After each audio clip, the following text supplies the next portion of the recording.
So if I get the vaccine, I can stop wearing my mask, right? Nope. If I get the vaccine and my buddy gets the vaccine, we can stop social distancing at least, right? Nope. If I get the vaccine and my kid gets the vaccine, they're gonna open up the schools again, right? Nope. If I get the vaccine, I'm gonna be protected from getting COVID, of course, right? We don't know. If I get the vaccine, you're gonna at least open up businesses again so that we could, go to the gym, go to a restaurant, all that stuff that we used to do before you shut everything down, right? No. If I get the vaccine, I'm not gonna be able to transmit COVID to anybody else, right?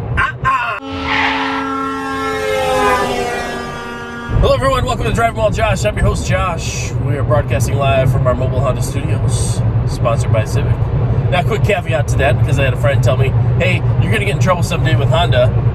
And I probably said this before in a previous episode. I'm just saying I'm driving in my Honda Civic while I'm recording on my phone. That's all that means. Honda's not an official supporter, advertiser. Civic has nothing to do with this show. It's just the car that I happen to be driving. That's it. No reason for lawsuits. With that said, I want to talk a little bit about the COVID vaccine and some concerns I have. First off, I guess, and maybe some medical professionals can help me out with this, the test itself always kind of bothered me. They took this swab that is, I kid you not, like this long, and they shove it way up in your nose, back to that, blood-brain barrier that's back there. You know when you eat an ice cream cone too fast or whatever and you get that brain freeze? That area back there. Why does it have to go all the way back there? If it's just you're checking for signs of a virus, why not, like when you do a DNA test? When they do a DNA test, they didn't shove a swab halfway up my cranium. They asked me to spit in a cup. And somehow they were able to figure out my entire genealogy by me spitting into a cup. But with COVID-19, you gotta stick a swab that's 19 inches back into your skull and grind it around. Why? Please, I need some medical professional to explain this to me. Also, they use PCR tests, which, if you really want to know if you have COVID, you need to do the blood test, which is kind of what they've always done to test for if you have a disease. I mean, the PCR tests, those are just basically to see if you have the signs of something, if they need to go check out, hey, all right, well, you have these enzymes that may say you have throat cancer, so we're going to check you out for throat cancer. Oh, okay.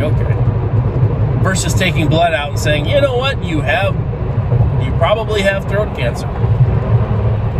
Can almost prove that we do. Let's go test it. So, the testing itself bothers me. I don't understand the procedure. And of course, with the testing, you see the numbers are miraculously dropping. Go look at the charts. Both the USA and the UK are like matching, going down now. Why? Well, as soon as the illustrious Joe Biden was sworn into office, the WHO decided, you know what?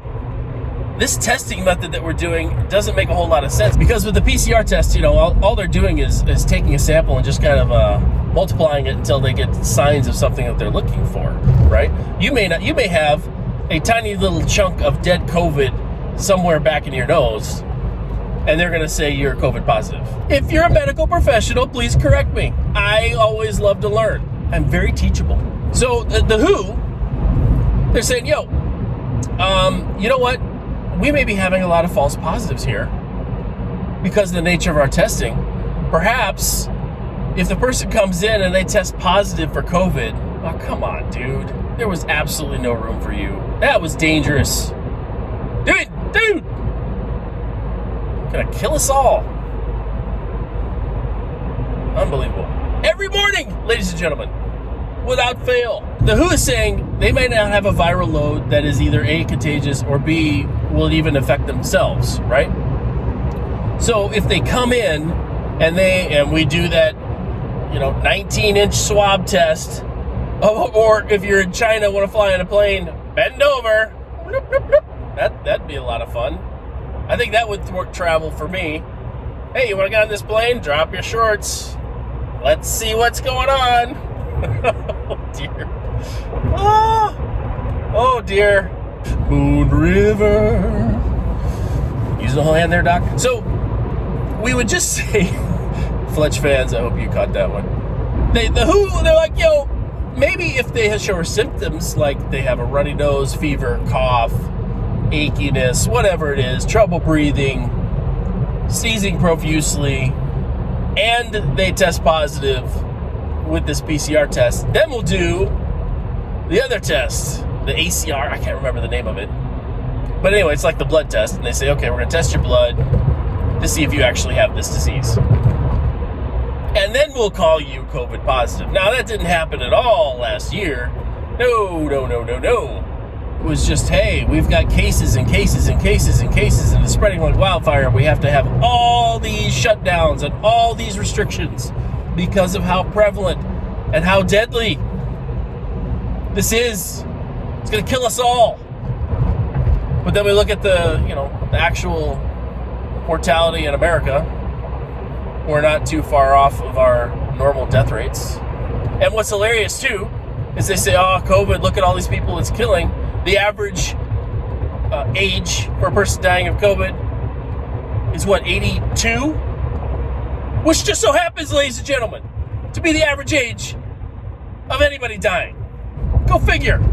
So I have questions about a vaccine that's not going to solve anything for us.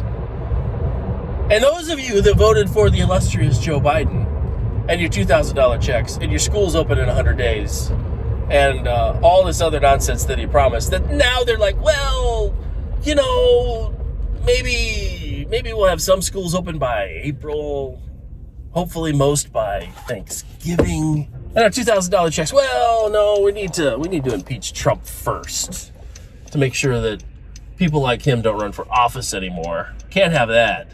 Can't have these schlubs having massive success for at least 3 of their 4 years. The 4th year was a bit of an issue with a lot of businesses being forced to shut down and never to return. But again, that's another episode. But the vaccine, what is the point if of course, no vaccine is going to 100% protect you from anything. You're not immune to any and all diseases just because you get a jab in the arm, right? That's not the point I'm getting at. The point I'm getting at is, why on earth are we doing it if all the restrictions are still going to be in place, right? They're not going to change anything. They just want everybody. And here's the other question. My Black and Hispanic and non-white viewers, I was told that voter ID was suppression of the vote and was racist.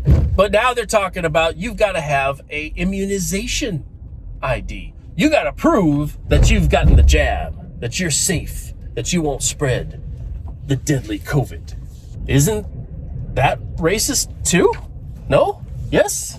Which is it? It's only racist if it's about voting, but it's not racist about immunization and disease?